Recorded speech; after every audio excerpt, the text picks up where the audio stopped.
Here we are. Once again, week 18. We're going to do this. We're going to do week 18 somehow. We're going to do this. This is the Bankster DFS NFL Sunday Blitz for week 18. First ever week 18. I mean, we'll just be completely front here. I don't know this week. It is a weird week. It is one of those weeks. Who the hell knows? But you know what we do know? BanksterDFS.com is it's the home for the casual DFS player. It is a wonderful fantasy sports community with our Slack chat, our articles, and our player pools, and we cover all the sports. And we are killing it lately. Hockey's been on fire lately. Multiple $1,000 winners every single week for like the last 6 weeks. Like we're crushing NHL. NBA's been doing really well. I think we had a big winner yesterday in NBA. We've got the best soccer writer in the world, Jeff Kaminsky. We've got NASCAR coming back. PGA's back on with Chris Ardrey and Brian Crozier putting together those articles. And then I think comes back next week. Tay's going to be doing their thing. What sports am I missing? College basketball, tennis. Brandon's putting stuff in for tennis. We cover everything. $3.99 a week. PGA's back. Yeah, everything. I mean, we got showdowns, right? Chris is doing showdowns almost every day. Listen, it's a very disjointed, but whatever. $4 a week. It's a very casual community for the casual player, and we're making a lot of money. Like we're doing really well. That's really just go check our screenshots. We're putting a lot of screenshots in. Things are going really well at banksterdfs.com. $3.99 we get you everything. All right, let's do this thing. Gutta, how you doing, man? We missed you last week. Was it last week we missed you? Yeah, it was last week. Gutta got married. Congratulations. You're now Mr. Gutta again. But married Mr. Gutta now. How did that all go? How's everyone doing? How's married life? We missed you. It's good so far. I mean, married life has consisted of sitting on the couch and sharing tissues with my bride as we both got COVID. So that's been married life so far. But other than that, I'm on the mend. I'm feeling good. Listen, is there any better bonding experience than after the wedding being on the couch with COVID? Bride and groom, like you've got this now shared experience. Yeah, I don't know, Bride. What do you think? She can hear you, so I'm asking her what she thinks. It's been marital bliss. Doing well. Marital bliss. Well, I hope you're doing well, Yvonne. Congratulations on the marriage, and be well, stay well. Thank you so much. You got any good football plays for us today? Because Good and I have no idea. Oh yeah, you should come to me for all of them. I'm an expert. Now we're doomed. Maybe some clarity with the night boat. Maybe we've got something going on. All right, Gutta and I have completely lost our minds. It's week 18. It's wacky week 18. Ooh, there's the alliteration. I love it. Wacky week 18. We don't know. We're gonna be very clear. There's nothing that we know that's going on. Like we're good at this, but like we're not soothsayers. We're not clairvoyant. Yeah. This week's weird, Gutta. It's weird. I mean, I thought for sure we were going to have like tons of news yesterday as far as this guy might be inactive. Maybe this guy's only going to play a quarter. We haven't gotten Bupkis yet. So I don't know. We got nothing. Matt's got a great idea. Let's have the wife build a lineup. We should get our wives to build lineups. It could be just as good. No, we've got a good – we know what we're doing. We're just having some fun with this. Yeah, I will tell you, though, cash this week is weird. Like I'm going to say the word weird a lot. Like cash is weird this week. The pool is large because we don't know. That's the thing, too. We don't know. And with the late slate, the later slate, we really have no clue. This week's article, I went into every single team and kind of identified players that might be cash worthy, questions we're looking for, players that, that may be better for just the early only slate, the late only slate. If you're going to play cash, I believe if you're going to play cash, you should play cash for the individual mini slates, right? You should play the early slate only or the late slate only. Playing the full 13-game slate, I think with so many games in the late window and so many consequential games with questions, particularly the Arizona running back situation, we think we have some clarity on the San Francisco passing situation. Jimmy G should start. I think James Conner's going to play, but if not, Benjamin and really Jonathan Ward, who's a pretty good pass catcher, has some momentum. It has some intrigue, I think. Like, you take a look at the what's the other game? Oh, the Buffalo game. Like, the Buffalo should murder the Jets. Sorry, Gutta. But it's also really crappy weather here in New York. As I just spent an hour trying to get up my driveway because I didn't check the weather and just went up, skidded back into the road. It was delightful for an hour.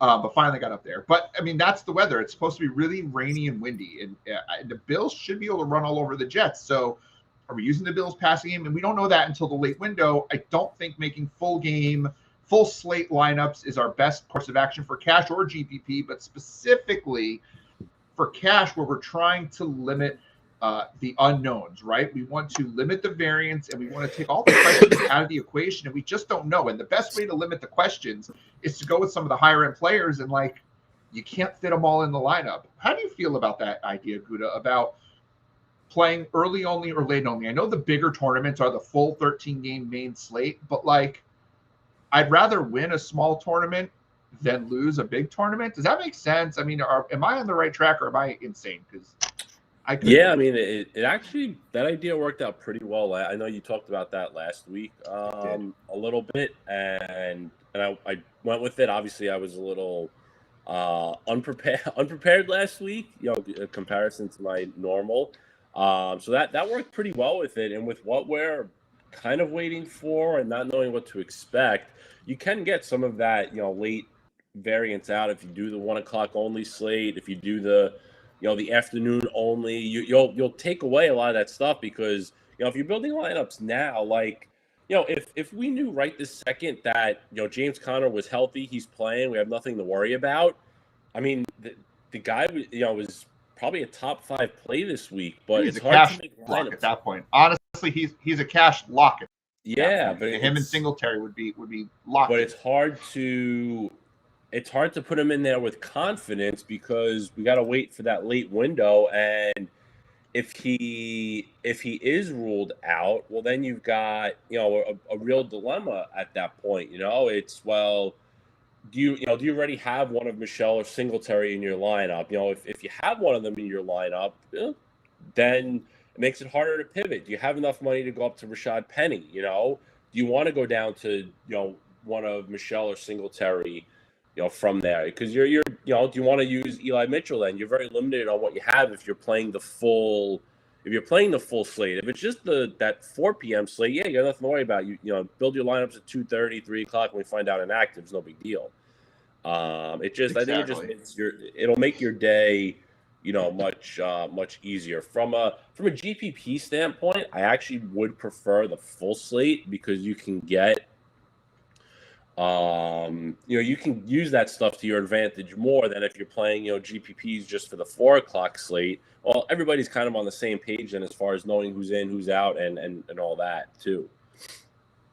I hear it. Yeah, I'm trying to, as we can see, I'm trying to load up. I didn't prepare today. I'm trying to load up an early slate and a late slate only screen here, which dumb Doug decided not to do that. So we may have to finagle our way around that for now. And that's okay. I put on the screen what I think late cash lineup could look like. Not my particular preferred lineup, and Gutta has explained to me, because I don't really look at the percentage. That's his area, his forte, and he's told me I'm way off this week. Which generally, when I guess, I'm pretty good.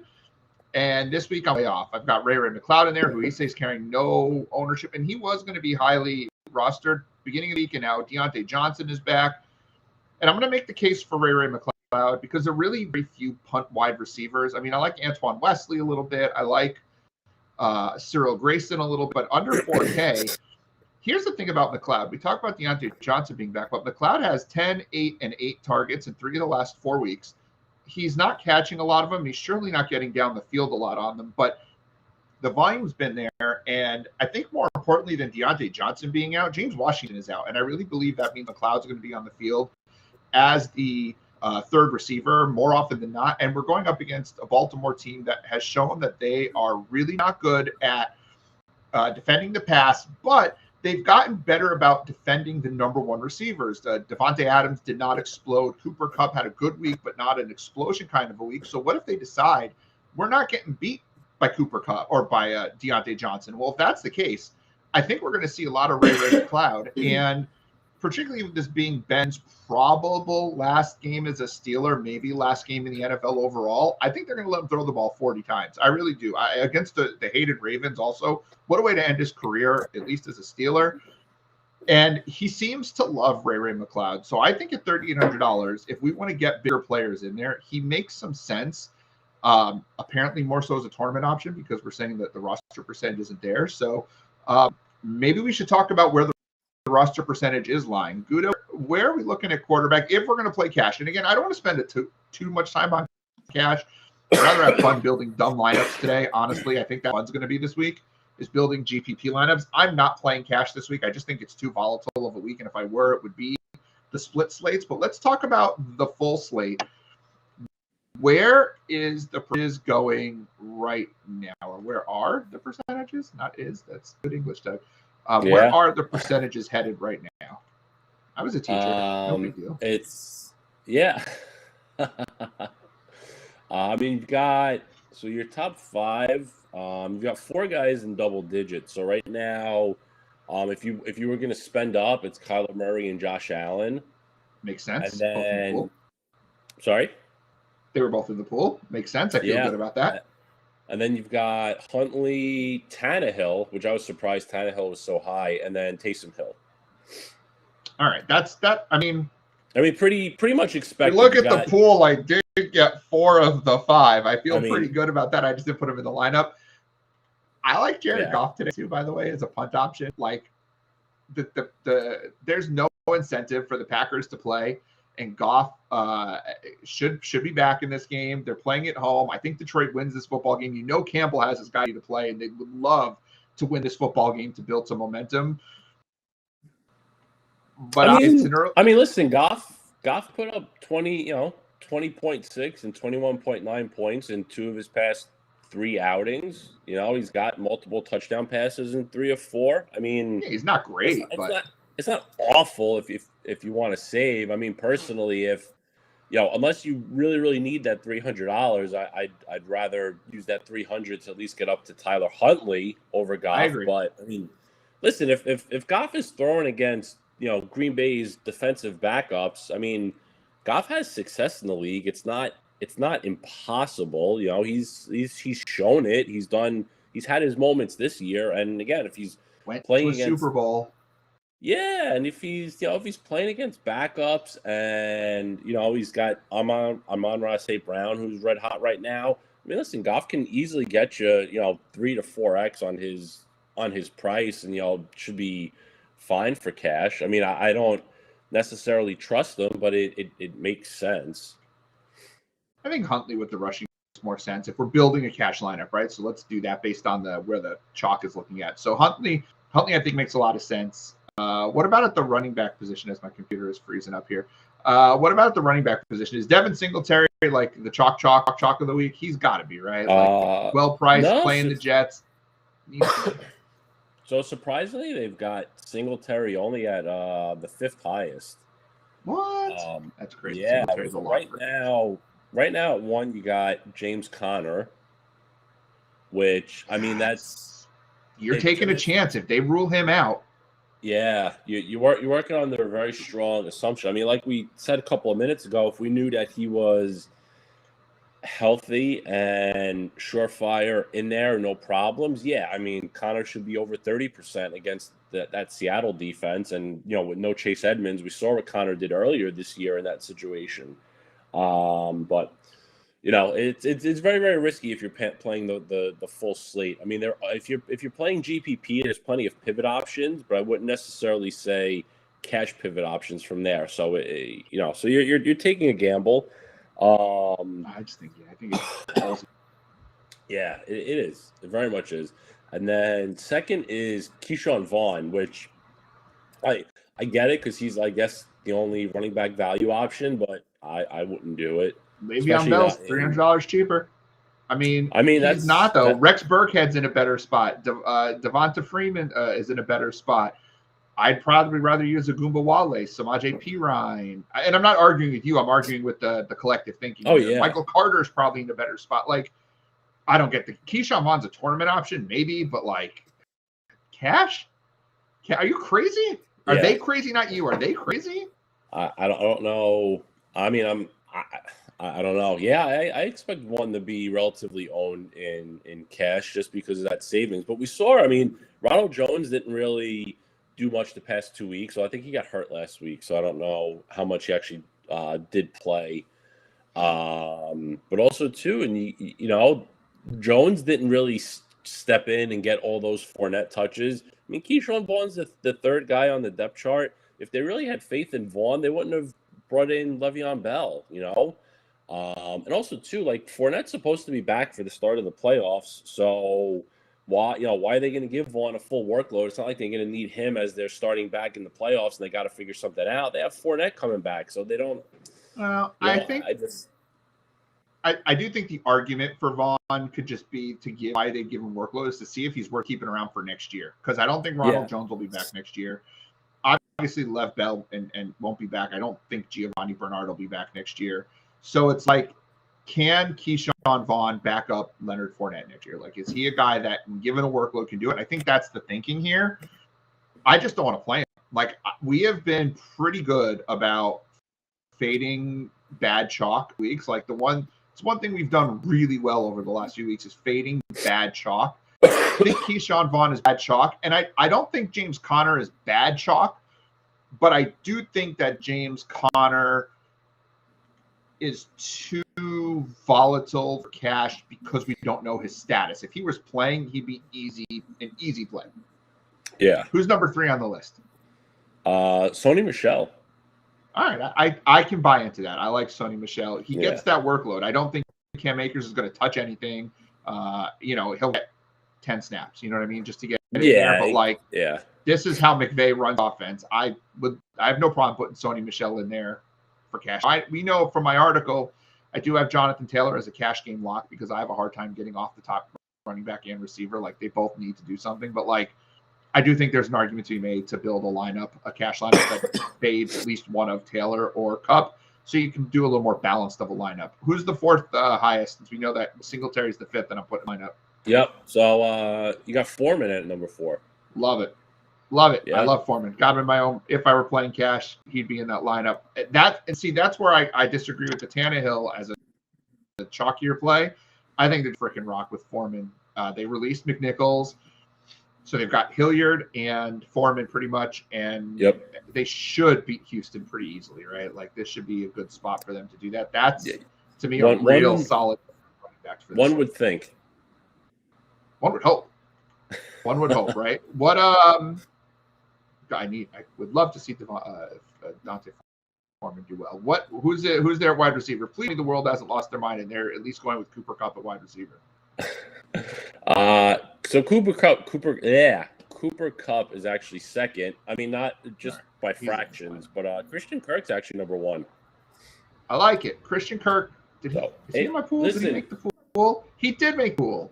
Yeah, it makes it. I mean, it makes a ton of sense. You know, since Hopkins went down, Kirk's kind of become the real number 1 guy there. He's got 9 targets each of the past 2 weeks. 3 weeks ago, he had 12 targets, and then, obviously must-win game. And then going up against Seattle, Kirk is essentially just lining up out of the slot. And Seattle is like bottom 3 against slot receivers. They got, was it last week or 2 weeks ago that St. Brown played them and absolutely torched them? It was last week. Last week, yeah. They've been... Sure feels like 2 weeks ago for you, but it was just last week. So it makes a ton of sense. Kirk is pretty reasonably priced at 6,000. It's a really, really strong spot. So I get it. I completely get it, and I'm behind it too. I think right now I have Kirk in my cash lineup over the full slate. I just think it makes sense.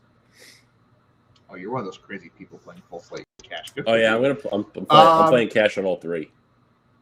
We've got to find a value option then at some point. Is there a value option of wide receiver that's chalky right now? I mean, no, like punt value. I mean, I guess the cheapest guy with the highest ownership is DJ Moore. He's actually the 5th highest receiver, which I don't know why about that. I guess that makes sense given that Tampa does struggle against wide receivers, but I know, yikes. But what do we do here then? Yeah, I mean, I guess if we were to put, I don't know. I'm not buying DJ Moore. No, I'm not even attempting that. I mean, I know Robbie Anderson's questionable. Maybe people are anticipating Anderson's out, so there's a couple of more targets available. But again, it's Sam Darnold throwing the friggin' ball. You know, what they're in Tampa. Like, why? Is Marquez Callaway carrying any ownership? Because I think he's a real strong cash play this week at 5K. He's been getting a lot of targets. It's a must-win game. Atlanta's not great. I don't think he's going to get shadowed by Terrell. I think Terrell will move around a little bit. Is Callaway carrying anything where we could say, all right, we could put him in cash and not too off the mark? Not much. I mean, Callaway's at 6.8%. Deontay Harris is carrying more than him. Deontay Harris is at like 8%. Weird. So yeah, I mean the Deontay Harris one. I mean Deontay Harris is at 3,200. So I'm assuming because of that plus the matchup. But I think Harris would be the one that probably gets stuck on Terrell. I think Harris lines up more on the right side, kind of where Terrell usually is. I'm just trying to see where we can build a cash lineup from here, just based on, again, I'm just trying to look at the percentages. Let's jump to tight end real quick. Who's carrying the percentage on tight end right now? It can't possibly be Gronk, is it? No, Gronk is. I mean, I love Gronkopotamus this week, but like, yeah, he's not. He's seventh. He's seventh down. Right now, Ertz is number one, which again, complete sense. He should be. Yeah, he's fifth in the NFL in targets over the last 4 weeks. Fifth in the NFL, not among tight ends, among all players. All players, yep. Yeah, he's been crushing it. Seattle's been bad against tight ends. I mean, their numbers lately have been better, but one thing that I did mention, they haven't played anybody even remotely decent at the tight end position. The last one that they did was that George Kittle game. So I do think there's a ton of upside with Ertz. I'd love to have Ertz in my cash lineup, but it's just not feasible. There's not enough value elsewhere to feel comfortable with. It really isn't. Yeah, and then this one I don't understand. Cole Kmet is second, and he's close to like 15% ownership. I mean, Minnesota is one of the top defenses against tight ends this year. And it's not like if it was Nick Foles in there, I'd get it a little more because Foles works with the tight ends a little better. But with Dalton and Kmet hasn't like done much. Jimmy Graham is still there for all the end zone looks. Like it just, I don't get it. I don't get it. I think the tight end option that we should be looking at this position, at this point, and this price point is John Bates. Right, he's getting 87% of the snaps for Washington, going up against a crap Giants team. Should get 3 targets, no worse than Kmet. And you put him in your lineup at 3K. Like I would like to go lower if I could. I wish Dan Arnold was playing, but I don't think he is. So then you've got yourself $5,300 to play with, and you could get a Van Jefferson or a Callaway, or you can kind of play around, right? Because I assume I went to the Browns. You actually have more in your lineup because I assume everyone's going with the Lions defense this week. That just makes sense. So now you're talking $5,500. I mean, again, it doesn't open up too much for you here. You could actually, too, if you don't like the Lions, I suppose. And I'm just trying to figure out kind of where the world's going. Maybe you go to Cyril Grayson, who we know I love. You get Cyril Grayson here at 4,400, and that gives you. Then you could pretty much do what you want at defense. You could upgrade somewhere else, another position, which makes some sense as well. But you go up to a bigger defense, $3,500. I mean, you've got New Orleans, Tennessee. Right, Tennessee should probably carry some ownership this week. You stack them up a little bit. I mean, this is not bad, except you're fairly. We got 4 or 5 guys in the early slate. So I'm saying, like, cash is rough. You're fading Jonathan Taylor here is not the best position. I like Taylor. We know this. I mean, this is one thing. This is what we kind of talked about off the air before we came on. Like, if you're only like, I know you're saying if you're playing the full slate, figure out to get Taylor and Cup in.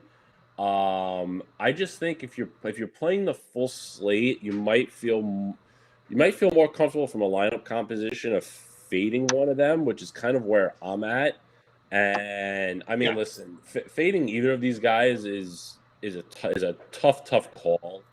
But I think if you fade one, it's probably Taylor. I agree with. Only because there's so many more running back options in good spots, where wide receiver is much tougher this week from a standpoint of, what do you actually what are you comfortable with? You know, I understand that. makes it hard. I'm just sort of building now what an early slate only would look like, since we did talk about, playing the only slates. Because if you're playing the early only, you don't have to play Cup because he's not in that slate, and you can kind of take a look at some cheaper options. While I'm building this, I know we haven't gotten to tournaments yet, but I do love to answer the questions. If you have any questions, please drop them in the chat. Paul wants to know Murray, Kirk, Ertz with the penny run back in tournaments. Tournament guru, how do you feel about that? I think you would need a kind of a wacky game for that one to pay off. You kind of need, I think on that one, you kind of need Seattle to be controlling for that one to really work. Since Penny has taken over, I mean, last week was the first time that he had more than one target in a game. He's been reliant really on his rushing production, not much from the receiving standpoint. So that's a tough one. I mean, if you're looking to get different this week, I mean, that's definitely a way to get different with it, but I'd make at least one other Arizona stack with those three guys and use a different, use one of the Seattle pass catchers as well, because like that three on Arizona can, will likely be popular, but also can do very big things today. And if Arizona is the one controlling it and they're controlling it with their pass game, the pass offense goes off, Penny could be, out of it, relatively early.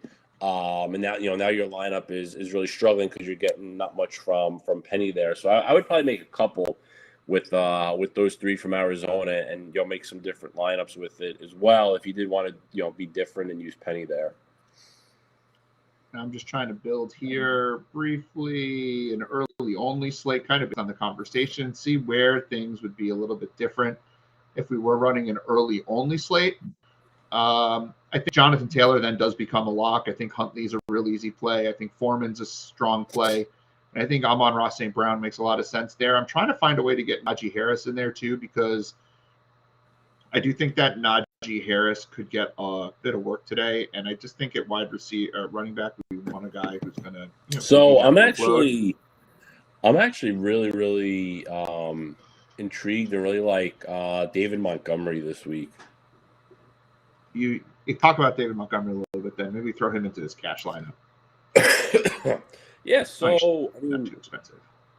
No, he's not. I mean, Montgomery's he's become like a super bell cow. I mean, he did the same thing last year. I think almost like to a T. He was hurt. He came back and he just like lit up the second half last year, just getting all the work. It coincided obviously with Tariq Cohen being hurt and all that too, but Tariq Cohen got hurt in week 3 last year. I mean, he was catching a ton of passes, but he really came strong the last 6 weeks of the season. He was a top 5 back. And you're seeing a lot of it this week, this year also. He's got 18 plus carries in 3 straight. I mean, total touches, he's 16 plus in like 6 straight games.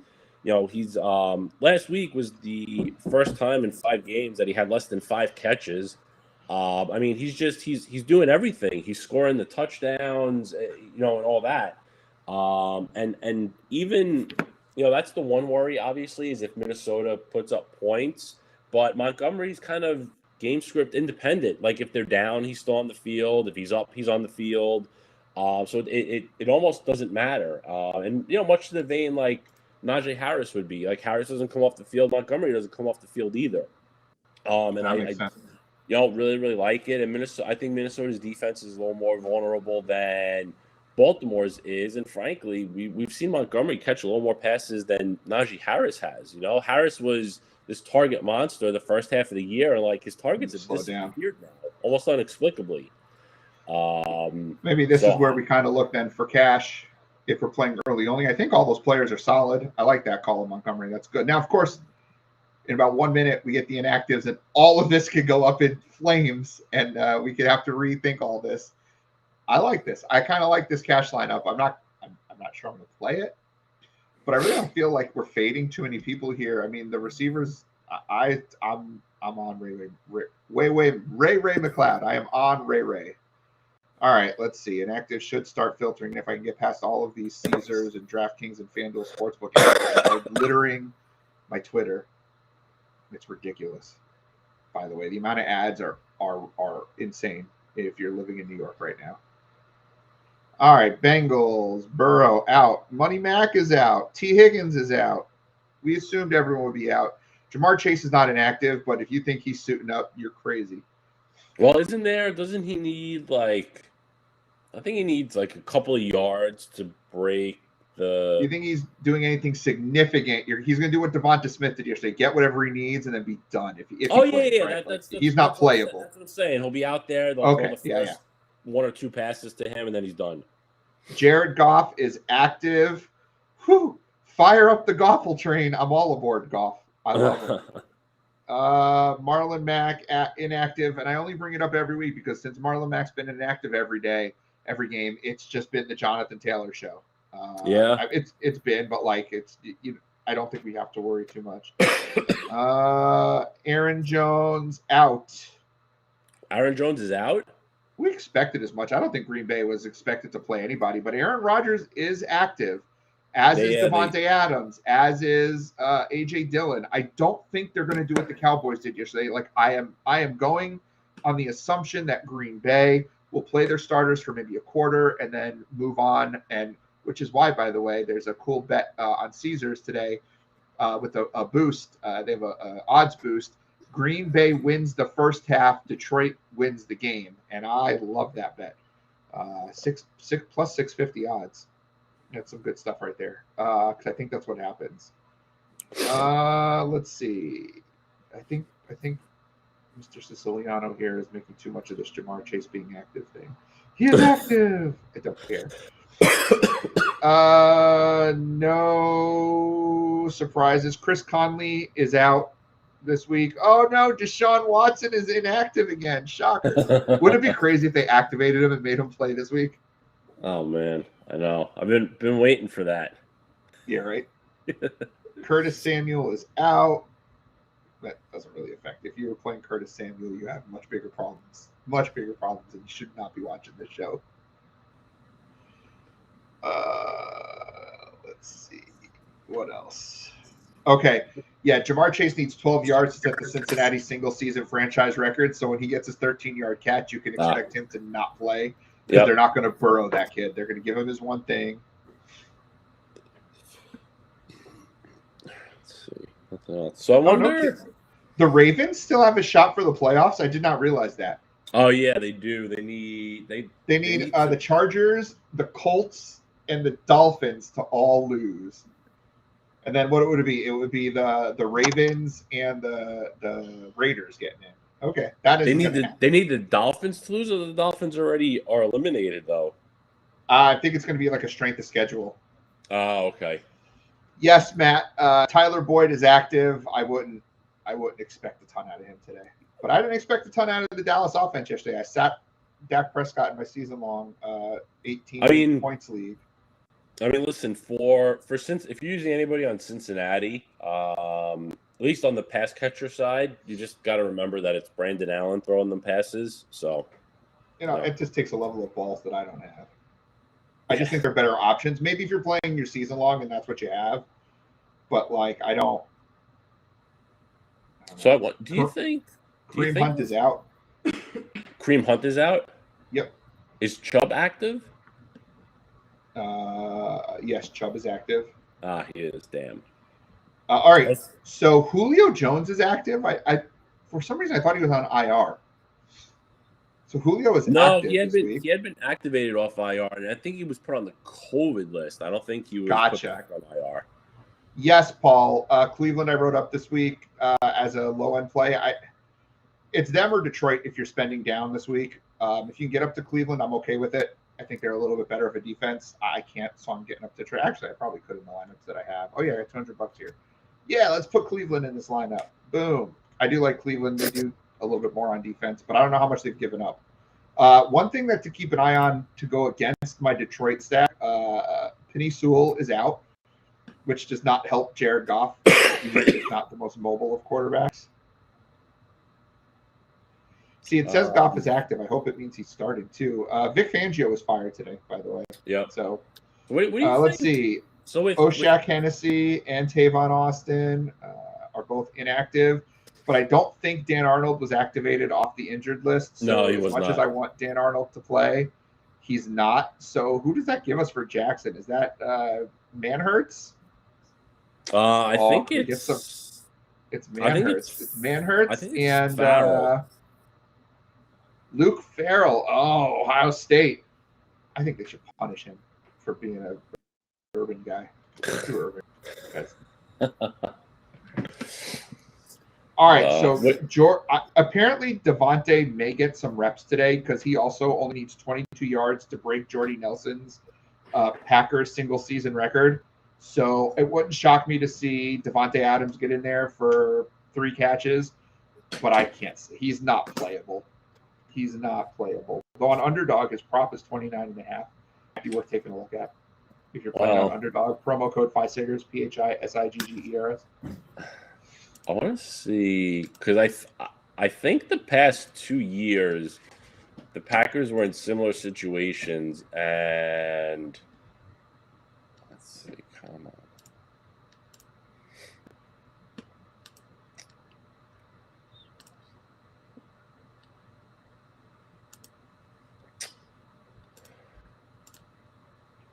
It's an ugly slate, by the way. This is an ugly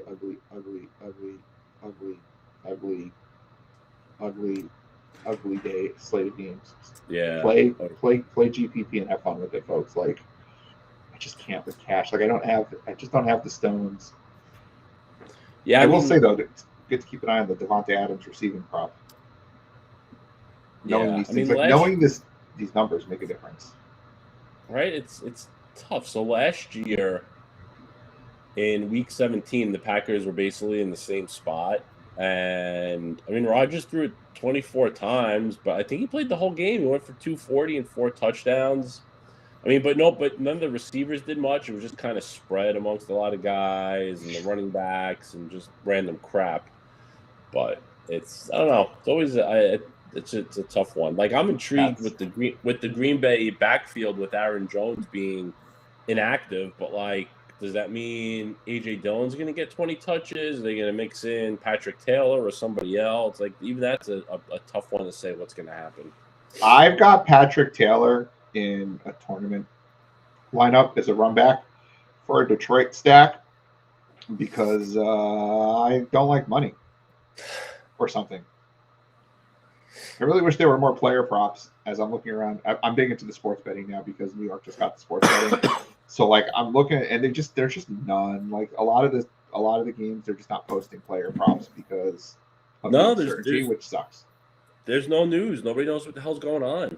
I know. It should make for more fun betting. Josh Reynolds is playing this week. I wonder if that's going to hurt Kaderil Hodge, who I do have as the second receiver in my Detroit stack, but I don't know if I can afford to get up to Josh Reynolds. It is. God, this week sucks. Let's see. For the Giants, Kadarius Toney, Mike Glennon, and John Ross are both inactive. Oh no, are all 3 inactive?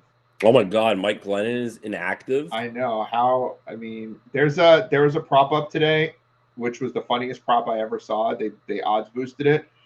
I posted it on Twitter. It was Taylor Heineke and Jake Fromm each to throw for over 199.5 yards at plus 450, so 4.5 to 1. I don't know. There needs to be like, what odds would they need to boost that to for you to actually make that bet? Like plus 2,000. Yeah, I don't even know. I was thinking plus infinity or something. Like it would have to be really high. It would have to be really, really high.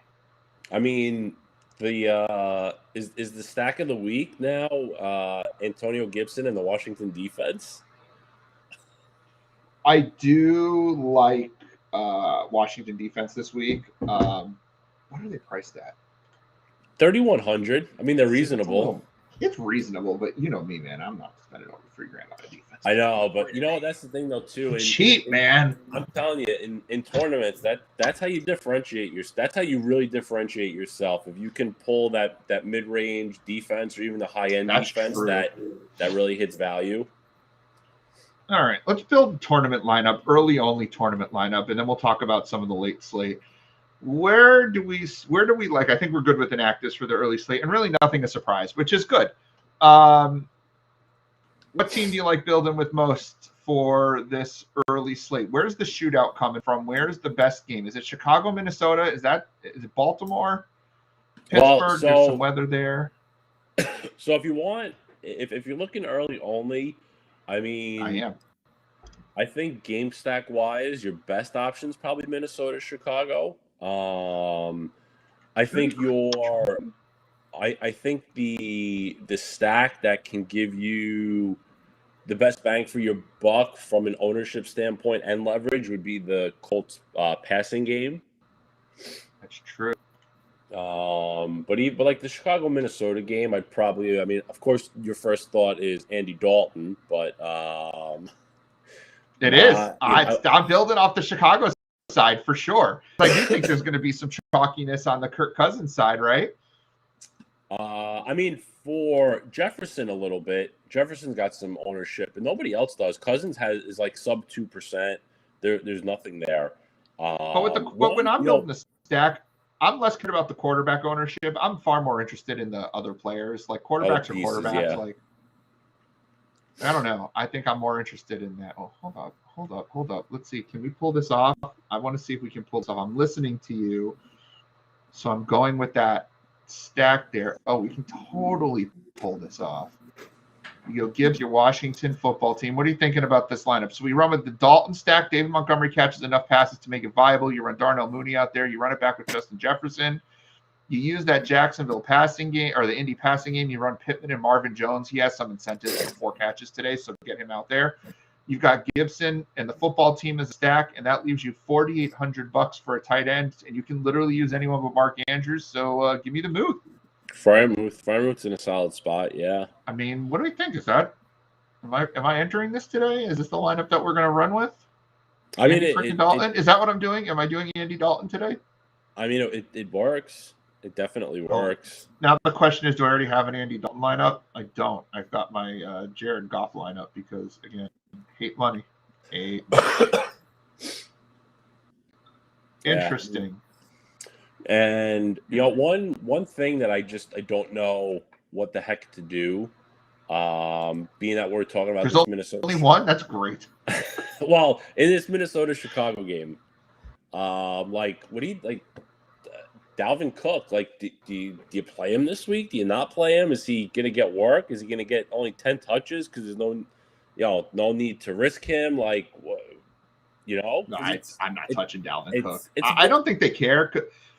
Dalvin Cook could be a guy that they want to trade in the offseason, and I don't think they need to feature him to make that work. So my guess is why run the risk of injuring him? And I think perhaps they'll give him maybe only a cursory run out there and maybe give Madison and maybe Wongwu. I do like me some Wongwu. Yeah, I mean, Madison's looked good, right? That you can definitely say. On the other hand, too, they know what they have in Madison. You know what I mean? So if they were going to sit Cook, I'm going to keep running this Wongwu idea until you buy in on it. I'm going to say it enough, and I'm going to speak it into existence. Yeah. Why not see what that kid can do in a more featured role? I know. Is that crazy? Am I going too far off the rails now? No. I mean, not with the Dalton lineup. I mean, with the Wongwu talk. Yeah, if you're gonna start speculating on third string running backs and hoping the way certain things play out very early, that's too much. Wongwu for all the money. All right, like that lineup.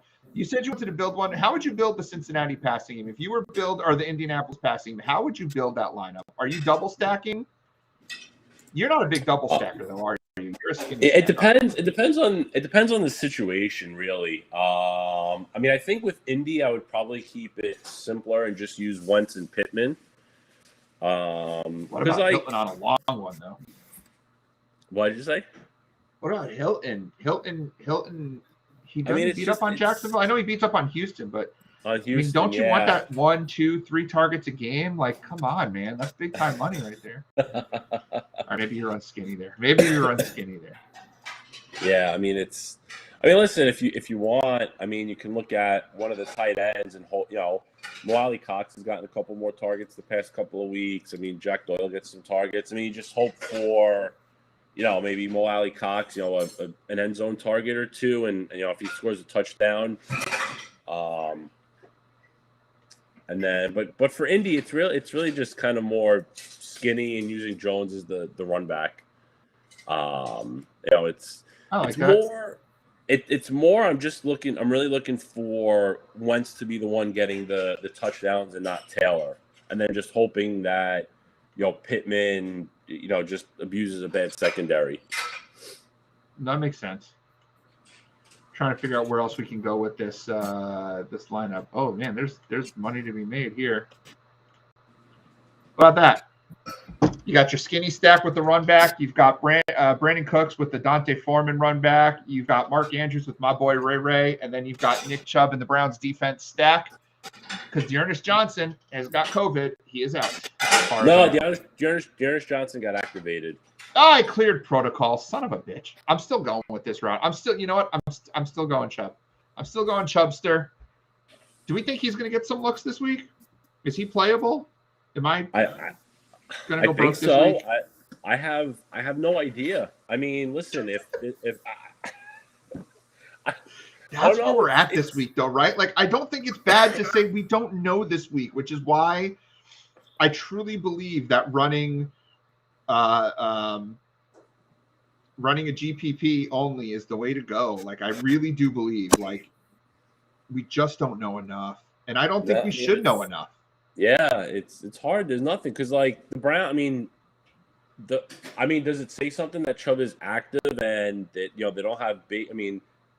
Everybody on the offense. I mean, Hunt's hurt, so obviously he's out. But I mean, everybody else is active for the offense aside for Baker Mayfield. So I mean, it doesn't say anything. They should all be okay. Yeah, I mean, Cincinnati can be run on. They're probably going to be using their backup defense anyway. I mean, Cincinnati doesn't care this week at all. I mean, if we knew Chubb was going to get his normal workload, I'd probably be owning Chubb in like 80% of my lineups because the guy should run for 150 and multiple touchdowns against this Cincinnati defense. Realistically, So you like this lineup. I mean, so it's not bad. I mean, listen, it's GPP. You're always taking risks, right? And this week, it's more risks than any other week we've seen for sure. I like it. Let's build some late slate lineup now. Let's do that. What do we like? I mean, the late slate's where the money, not the money. Like we can make money and we can't make money, but it is where the big games are. They're putting all the biggest games in the late slate. Yeah, there's a lot more options here, right? I mean, you could realistically go Tampa. You can go New Orleans, you can go Buffalo, though I mean, I'm concerned about the weather there. You could go either San Francisco or the Rams, and either Seattle or Arizona. I think there is an argument to be made that there are about 2, 4, 6, 7 reasonable games to stack on this slate, and which is why playing the full day slate just doesn't do it for me because I have major concern about if you don't have enough exposure to these games, you're going to get screwed in the early slate. And I just don't know if you're just running a small stack, even a mini stack, in the early slate and they don't turn out, you're kind of done. And I don't like that. I want to feel it, Who do we like? Who do you, where's the leverage come from? Where are we pivoting off the chalk? I mean, the leverage should be Buffalo passing game right off of a chalkier, maybe the Arizona running game. Like where are we going? Where are we going? Help me build a stack. Well, I think overall, the Buffalo pass game is a little under-owned for all day. I think Buffalo will be for that late afternoon slate. Buffalo probably will be a lot of the focus. You mentioned that Keyshawn Vaughn is the second most rostered player at running back this week, right? Yeah. So wouldn't then the best leverage spot be Tampa passing, right? I mean, if everyone's using the Tampa running game,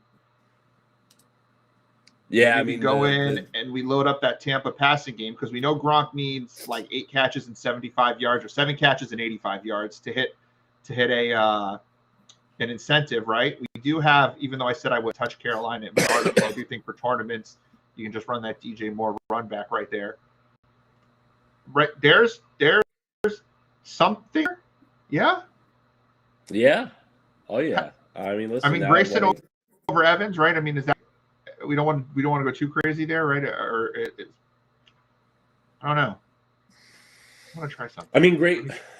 It wouldn't shock me if Grayson gets more looks. I mean, again, if Tampa's playing this one, they're playing it out. I mean, Evans probably does pretty well, but I mean, again, that's that same token. Why are they risking Evans? Why not just you feature Grayson a little bit more? I'm with you on it. Trying to figure out where we go from here if we wanted to get. I don't know where else we're gonna go. I mean, we need running backs? We need where else would you build this lineup? Where are we building here? Is there value at wide receiver? Is Antoine Wesley worth the play? I mean, right, because we need to find some value. Can we play Wesley at 4,100? I mean, if you're looking at some value at anywhere at receiver, I mean, Gabriel Davis, I think, is a good value this week at 4,900. You're not worried about the 25-mile-per-hour winds in the rain? It doesn't. I mean, I don't generally weather, but I do sweat wind and rain. Yeah, I mean, I guess it depends how bad it gets. I mean, that's what they're expecting with kickoff. Yeah. Yeah, it's a tough one. It's a tougher one. I mean, from the value standpoint, there is at receiver, there's not much there. I mean, I suppose is Christian Wilkerson going to get a lot of targets again this week? They didn't activate him from the practice squad. Oh, he's not even activated this week. Okay. So what that could mean, though, is N'Keal Harry gets some looks this week. See, that's the thing with this building this right now, too. We just don't know who's going to be playing. Yeah. That is what makes this really scary. We don't know who's playing. I mean, you could look. I mean, you got Wesley in there. What do you got for? Yes, I mean, you got some wiggle room with the running backs. I mean, again, this slate too, you can build differently because if Damian Harris ends up being inactive for the 4:00 slate, there's no reason not to play Ramondre Stevenson. That's true. So you kind of then you get into that as well. What's Stevenson priced at?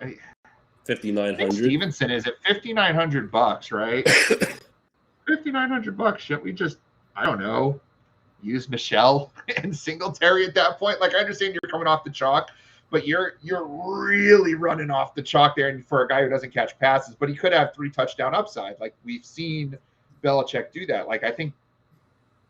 Shit. Yeah, I mean, listen. Also, too. I mean, you could. I mean, Stevens. Instead of Metcalf and Wesley, what's the Stevenson and who else combo? That's the problem. Who are you taking from Miami? New England has got a pretty good pass defense. Tua sucks. Yeah. Well, yeah. I just can't run anyone back on Miami. So that's the thing. Did you run the New England defense with Stevenson at that point? But again, are we building that right now though too? You can't build that at 11:53 when the game don't kick off till 4:25 and we have no clue. No clue. That's where it is. And so you're gonna have to go in and build that later. It's damn near impossible. Especially for the later slates. You can't build Kirk in there without doing something else. It's just I'm digging this lineup a little bit. If you believe in Antoine Wesley, as you wish. Are you old enough to know Princess Bride? Are you old enough to understand the movie The Princess Bride? Yes, I've seen the movie and read the book. Okay, so you are old enough to understand As You Wish whenever Wesley does something. That's all I think about every time. I need Wesley to score. As you wish. See, for a person of my age, that is the movie. That's a seminal very important part of my life kind of a movie. Like, you can't talk to someone who's my age and disparage that movie because we're all very much into that movie. I believe that's the correct I don't know.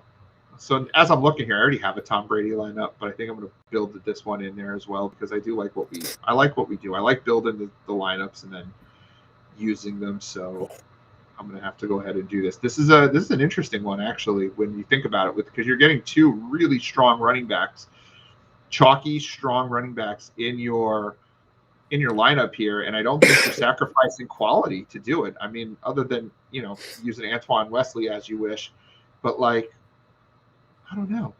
I'm digging this lineup a little bit. I get way into the lineups that we build on here. I just think we just have these moments of clarity, and I think we're geniuses when we build these lineups. But that could just be biased because I'm biased. What else do we like on this late slate? What else do we like at all? What else do you want to talk about, Gutta? This is free for all, week 18. What else makes Gutta happy to talk about today? Gutta probably wants to be done with this live stream so he can go convalesce. What else do we want to talk about? Oof. I know. This is a wacky week. This is the least confident we've been in doing this for 2 years. We've done this for 2 years now. I feel this is the least confident we've ever been doing a live stream. Oh yeah, because I think probably even last year there was much more news as far as actives and inactives, who's playing and all that. Like I thought literally overnight we were going to get so much stuff, and we were going to be waking up like almost scrambling, thinking so much of what we thought isn't anymore. But there's literally nothing. There was no news dump. I mean, Schefter didn't do anything. Rappaport, none of them did anything last night. And this morning so far we've had nothing crazy on the early slate. I really think this is the week to go in at whatever level you're comfortable playing and build tournament lineups. What I've always done in week 17 is I've always tried to be cute. I've tried to find the Michael Bush. Do you remember? Again, I always go to the "Are you too young to remember this?" Do you remember? It was late 90s, early 2000s. I can't remember the exact year, but there was a year that the Raiders needed 6 things to happen or 8 things to happen in order to make the playoffs on the last week of the season. Okay. And they had Michael Bush, running back from Louisville. They had Michael Bush as their running back, and they were playing, I believe it was on the road in Tampa Bay. And Michael Bush ended up on the last week of the season, ended up going off for like 4 touchdowns, completely breaking the slate or whatever it was. I don't think it was daily fantasy then, but completely breaking fantasy if you didn't have Michael Bush. And it was, and I've been trying to chase that, trying to get cute. Who's going to be the Michael Bush? Who's going to be the guy that comes out of nowhere in a long shot game or a meaningless game? And I don't know if that's the right way to go. I think this is the week where we can take a look at like players who have something to play for, or at least pride, right? Like I think if we're talking about, let's talk about this Detroit game for a second, okay? So talk about Detroit. Detroit's got pride, and I think they're going to be fine. I don't think it's cute stacking Detroit. But it might be cute, and I've definitely done. I'm a victim of this week. It might be cute using Patrick Taylor, or it might be cute using Equinemius St. Brown. But I think if we throw one guy in there, it's not the end of the world. It's the over-reliance on that could be an issue. And I think just play with the players who have something, whether it's pride, incentives, or playoffs to play for. This might be the week to do that. Matt makes a good point. If you're not nauseous, you're not doing it right this week. Sorry, I cut you off. You were saying, sir. Oh no, I was just saying, when you're building lineups, I mean, worst case scenario, just lean towards the things that you know and that you're confident in. I mean, that's really what it comes down to. Like if you're, again, just as an example, if you're building a lineup and you're torn, let's say, between Alvin Kamara and Nick Chubb, because you can afford, both of them, and you think they're both in great spots, everything that comes along with it. Well, we know Alvin Kamara is going to be playing. We know he's going to be getting his normal workload. The Saints need to win and some help to get in the playoffs. The Browns, we don't know what the heck they're going to be doing today. Are they going to be playing their full starters? Or is Chubb going to play a quarter or a half and then he's done for the day? We don't know. Like I said before, if we knew Chubb was playing the full game and getting his normal workload, I would be pretty confident to say Chubb runs for 150 and 2 touchdowns against Cincy's backups. We have no idea if Chubb is playing the whole game or what he's doing. Barring an injury, we know Alvin Kamara is playing the whole game unless New Orleans is up 40. And if they're up 40, Kamara probably has 2 to 3 touchdowns anyway. With things like that, just lean towards the guy that is going to be playing and is going to be out there, and his team's got something to play for. His team has no reason to take him off the field. And I think that speaks a lot right here with that Green Bay situation too, because like I said, I'm big on the Detroit stack today, but on the Green Bay side, if you're going to back with a running back, we know Aaron Jones is out, but what we don't know, and the same thing with like the Chubb situation, are they going to give it to Dylan? Are they going to let Patrick Taylor get some work? Patrick Taylor, it looks great at 4K, and I don't mind throwing him in a GPP, but to rely on him, I wouldn't have 30% Patrick Taylor today. I would have one lineup of Patrick. If you're running 10 lineups and you put one Patrick Taylor lineup out there, but that also becomes a thing then. If you're using Patrick Taylor against the Detroit defense that's not good to begin with, if Taylor only plays a half, it's not ideal. But at the same point, at $4,000, the guy can get you probably 12 to 15 points and a half if he's getting enough looks. Like that. That's part of it too. It's what do you need?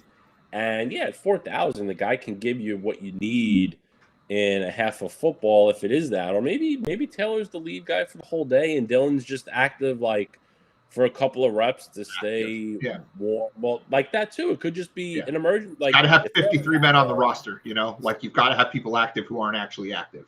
Yeah, exactly.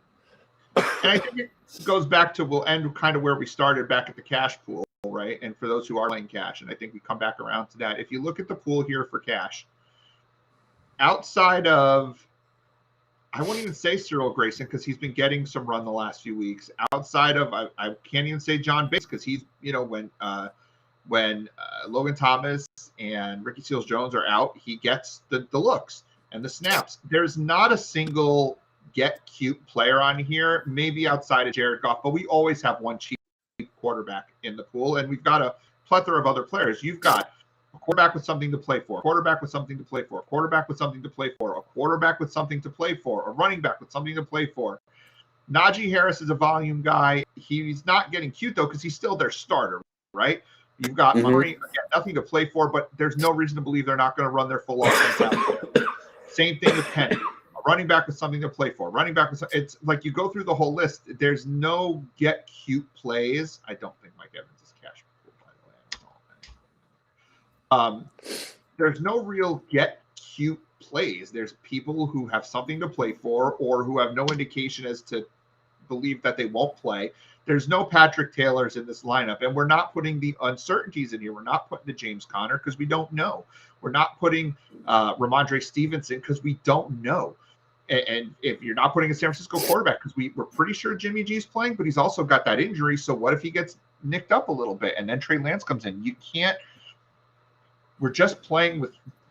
Gutta's point is so true. You play what you know this week, and again, in a tournament, you want to throw a Patrick Taylor in there, fine, he could, but I'm not putting over reliance on hitting the Michael Bush game. That's really what it comes down to this week. There's no reason to.